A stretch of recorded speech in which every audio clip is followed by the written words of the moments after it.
Good day. Today, I'm going to tackle about Chapter 2, Western Asia and Egypt. So let's first start in the Section 1, Civilizations begin in Mesopotamia. Mesopotamia is formed from the ancient words meso, meaning between or in the middle of, and potamos, meaning river. The impact of geography is fundamental into the shaping of human civilization. Is certainly third of the Mesopotamian region of the two main rivers are the Tigris and the Euphrates. Create the space of the region we call it Mesopotamian River Valley, literally between the rivers, and at the eastern end of the Fertile Crescent. Fertile Crescent is an arc of land from the Mediterranean Sea to the Persian Gulf. Rich soil and abundant crops are allowed the land to sustain an early civilization because the fertile because of this fertile soil. So lots of people are farmers because of the abundance of the water and the land. Silt. The Tigris and Euphrates often overflowed their banks and deposited fertile silt. Therefore, people in ancient Mesopotamia learned to control the flow of the rivers because they cannot predict the floods, so they're using irrigation and drainage ditches. Farming is the common work of the people in the valley. The abundance of food enabled the development of large civilization in the Mesopotamia. Mesopotamian civilization is refers to the achievements of people from the three genera, the Assyria, Akkad, Sumer or Sumerians. So the Sumerians were the creators of the first Mesopotamian civilization. The growth of religion. Mesopotamian identified 3,000 gods and the goddesses. Their religion is polytheistic religion because they believe in the 3,000 gods and the goddesses. Because according to the beliefs of the Mesopotamians, humans were supposed to obey and serve the gods. By their nature, humans were inferior to the god and could never be sure what the gods might do to or for them. The city-states of ancient Mesopotamia. The origin of the Sumerian people is remain a mystery. By 300 BC, they had established a number of independent cities in the southern Mesopotamia, including the Eridu, Or, and the Uruk. As these cities expanded, they gained political and economic control over the surrounding of the countryside. The Sumerian cities were surrounded by walls. Uruk, for example, was encircled by a wall 6 miles 10 kilometers long with defense towers located every 30 to 35 feet 9 to 10 meters along the wall. It is estimated that Uruk had a population around 50,000 people by 2700 BC, making it one of the largest city-states. City dwellings built was built of sun-dried bricks included both the small houses of the peasants and the larger buildings of the city officials, priests and priestesses. Mesopotamian, as we all know, Mesopotamian had little stone or wood for building purpose. It did a plenty of mud. So they have a plenty of mud brick that easily shaped by hand were left to be baked in the hot sun until they were hard enough to use for building. People in Mesopotamia was remarkably creative with bricks and invented the arch and the dome. The prominent building in the Sumerian city is the ziggurat, is the temple dedicated to the sheep god or the goddess of the city. This temple was often built atop of the massive steep tower. History and the architecture. The ziggurat at Ur was constructed during the reign of Ur-Nammu around 2100 BC. It stands approximately 70 feet, 21 meters high. The temple is believed to have been for the moon god Nana. Ziggurat ceased to be built after Mesopotamia was conquered by the Persians in the 500s BC. Only priests were allowed to climb to the temple because one theory suggests is suggested that steps represented a stairway to heaven, bringing the priests closer to the gods. Because Sumerian believed that God ruled the city, making the state of the theocracy. So theocracy is a government by divine authority. The economy and the society.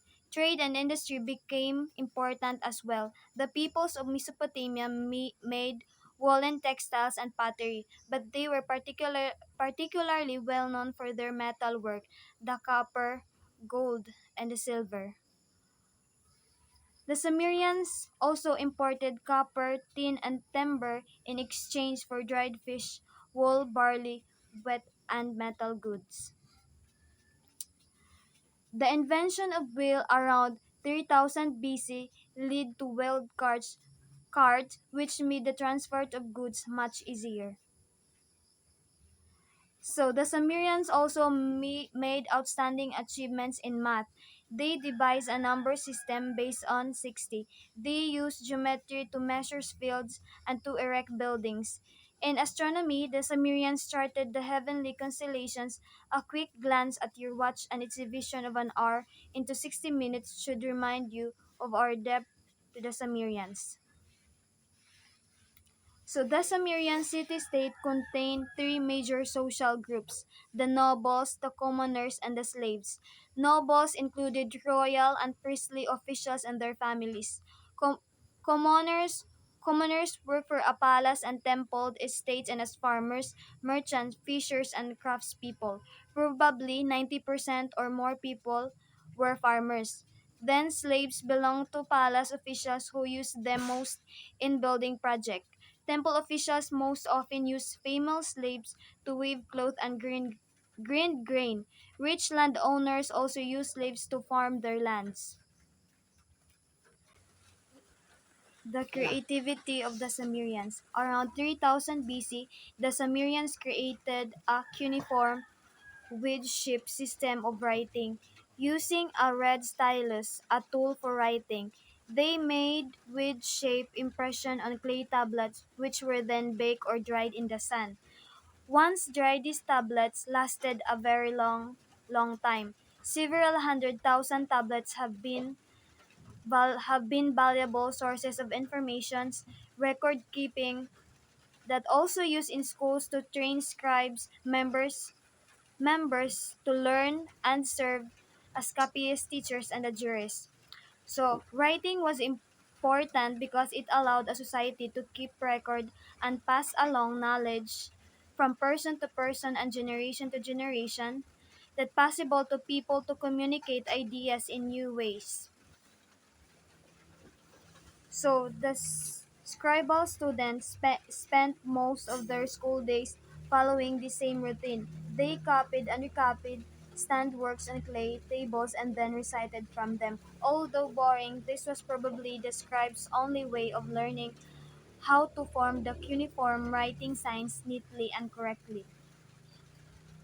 So this example is the Epic of Gilgamesh. This epic poem proved that writing also made it possible for people to communicate ideas in new ways, and also the evident empires in ancient Mesopotamia in the north of the Sumerian city-states were the Akkadians and the Babylon.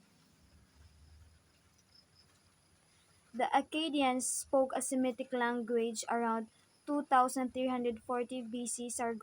Sargon is the leader of the Akkadians, overran the Sumerian city-states and set up the first empire in the world history. Empires are often easy to create, but they can be difficult to maintain. The attacks from neighbors caused the Akkadians' empire to fall by 2100 BC after that the system of warring city-states lasted until 1792. Babylon, a city-state south of Akkad, Hammurabi came to power. He gained control of Sumer and Akkad, thus creating a new Mesopotamian kingdom after his death in 1750 BC. However, a series of weak kings was unable to keep the empire united and it finally fell to a new invaders. The most famous king of Babylonian Empire was the Hammurabi. The famous code of law is the punishment fits the crime and eye for an eye. He took all the laws of the region cities and unified them into one code. This helped unify the region. The Hammurabi's code was based on a system of a strict justice that took seriously the duties of public officials, that the officials who failed to solve the crimes had to make personal restitution to the victims or their families. Judges could be penalized for ruling incorrectly on a case. The law code also included what we would call consumer protection laws. Builders were held responsible for the building they constructed if a house collapsed and caused the owner to die. The builder was put to death. And the largest category of laws in the Code of Hammurabi is focused on the marriage and the family. Parents arranged marriages for their children. After marriage, the two parties signed a marriage contract which made the marriage legal. The Mesopotamian society is patriarchal, that is, men dominated the society. Hammurabi's code shows that women had a far fewer rights in marriage than did men. So, so let's proceed to the section 2, Egyptian civilization. Egypt, like Mesopotamia, because it is was one of the first river valley civilization. Egyptian history includes three long periods of stability and achievement, interspersed with shorter period of political disorder. So the Nile River played an important role in the Egyptian civilizations. So the Egyptians wrote of the reliance of the great river, titled Hymn to the Nile. It is praising it as the creator of all good in its ability to bring them food and other riches, like their religious beliefs. The Nile provided a sense of well-being and comfort to the Egyptians. Nile River is the longest river in the world before it empires in the Mediterranean. So the Nile split forms of triangular territory called the delta. The Nile Delta is called Lower Egypt. The land upstream to the south is called Upper Egypt. So Egypt important cities developed at the tip of the delta, the point at which the Nile divided. The Nile rivers begin in the heart of Africa and courses northward for 4,000 miles. So, the ancient Egyptians referred to the river's yearly flooding as the miracles of Nile. Heavy rain in Central Africa reached its highest point in Egypt in early autumn and left a deposit of mud that created an area of rich soil. The Egyptians called this dark-colored fertile land the Black Land. Beyond it lay the deserts, the Red Land. The Nile River was the fastest way to travel through the land, making both transportation and communication easier.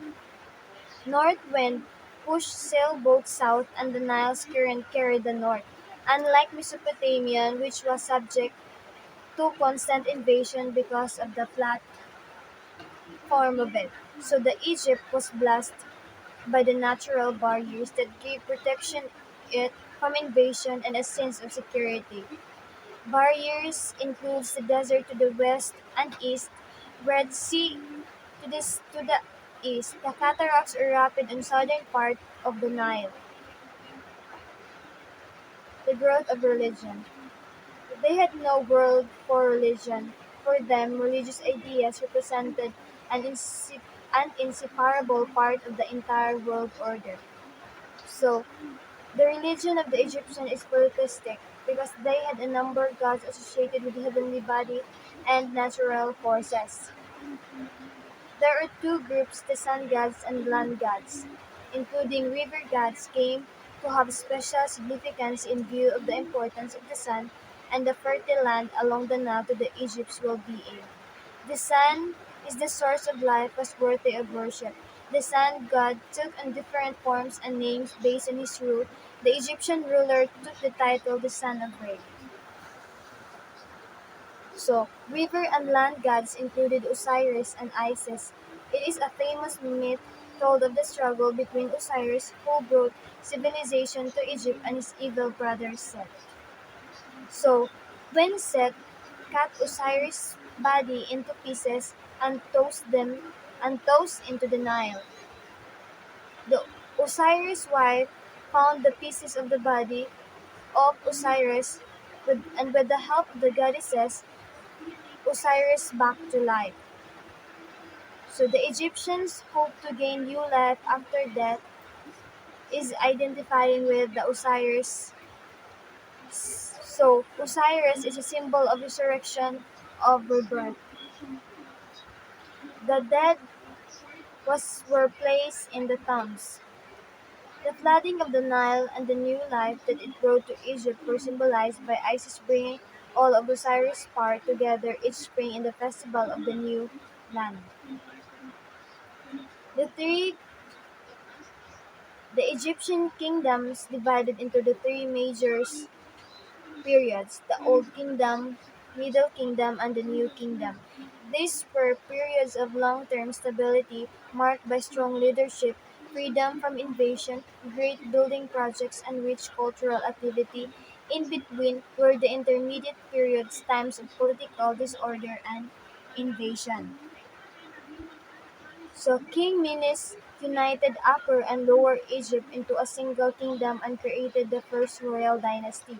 So the dynasty is a family of rulers whose right to rule is passed on within a family. So the Old Kingdom. Pharaoh, originally meaning great house or palace, eventually became the most common. The government bureaucracy is in the times of the Old Kingdom is an administrative organization with officials and regular procedures developed. Office of Vizier, steward of the whole land, annexations.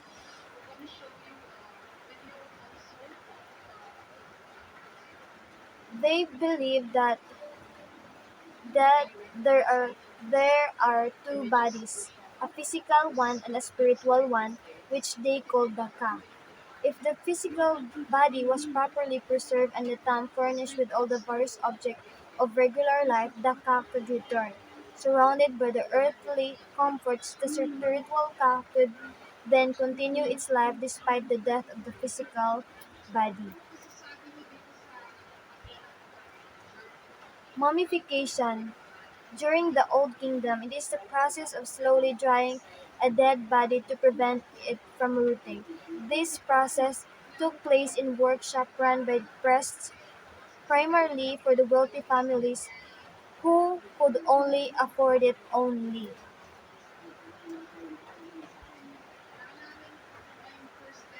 The largest and the most magnificent of the old pyramids was built under King Khufu, constructed at Giza around 2540 BC. It is named the famous Great Pyramid of King Khufu. It is pyramids where tombs of the mummified bodies of Pharaoh was put up there.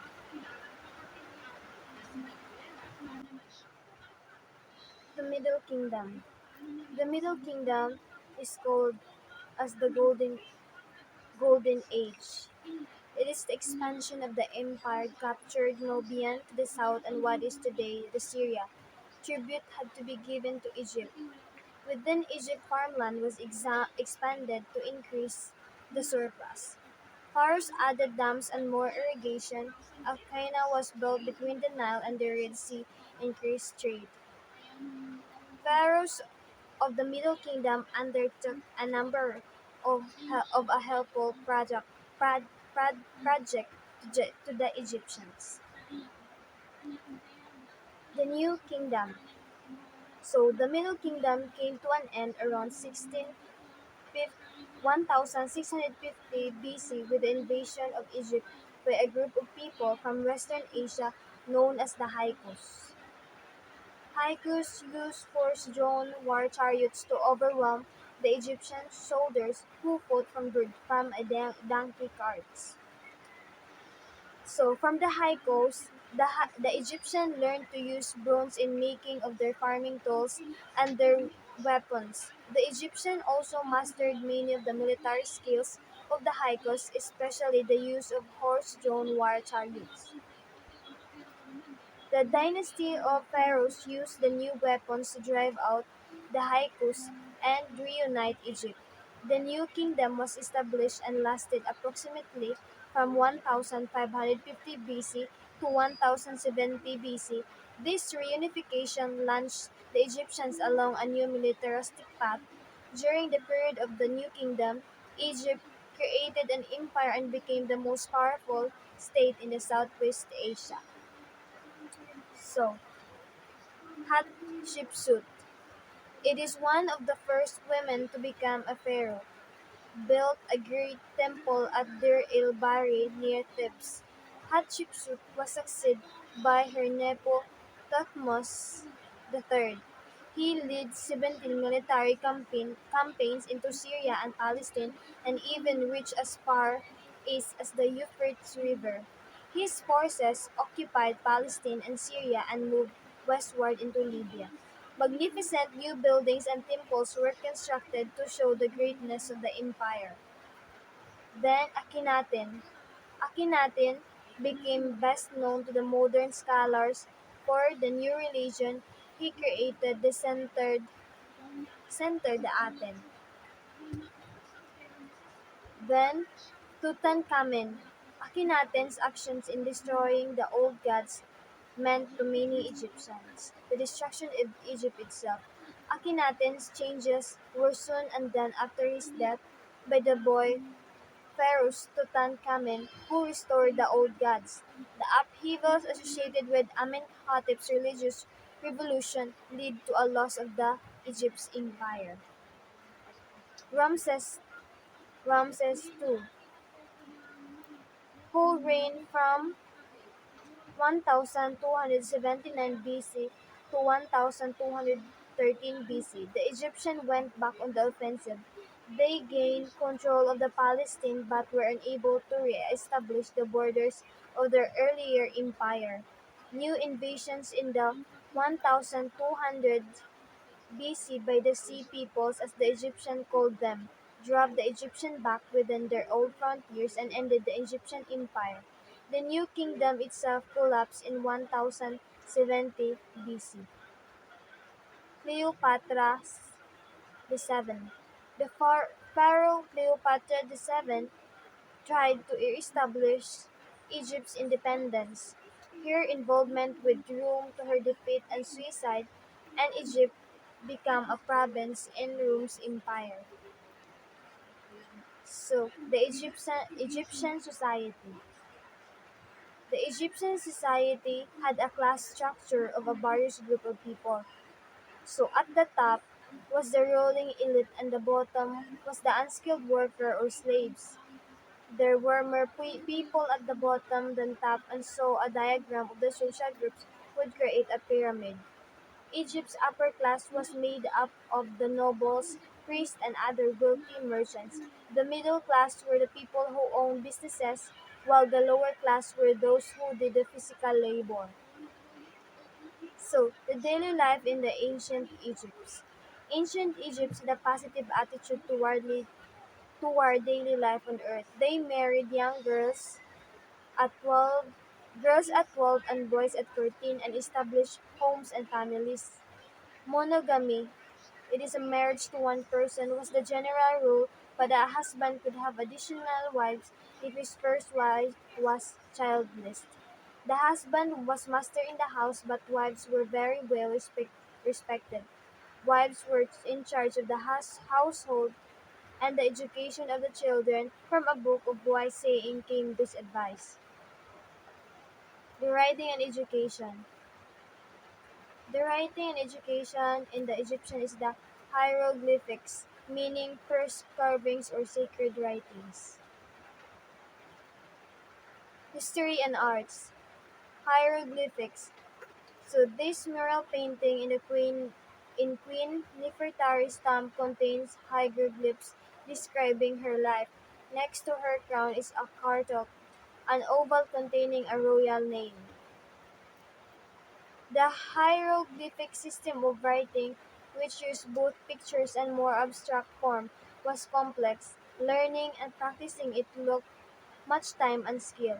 Hieroglyphic script was used for writing on temple walls and in the tombs. Hieratic script. Hieratic script came into being. It is used the same principle as hieroglyphic writing, but the drawings were simplified by using dashes, strokes, and curves to represent them. The Egyptian scribe. At the age of 10, boys of the upper classes went to school run by scribes, while the girls is at the house cleaning because they they teach how to be a good worker in the house. Arts and the sciences. Mathematics helped them in building a massive monuments. Egyptians were able to calculate area and volume and use geometry to survey flooded land. Then the Egyptians also developed an accurate 365-day calendar by basing their year not only on the movements of the moon but also the bright star Sirius. Sirius rises in the sky just before the annual flooding of the Nile River, providing a standard date from which to calculate. Then, the practice of embalming or preserving dead body to protect it from decay lead to medical expertise in human anatomy. Archaeologists have recovered direction from doctors for using splints, bandages, and compresses for treating fractures, wounds, and disease. Other ancient civilizations acquired medical knowledge from the Egyptians. That's all. Thank you.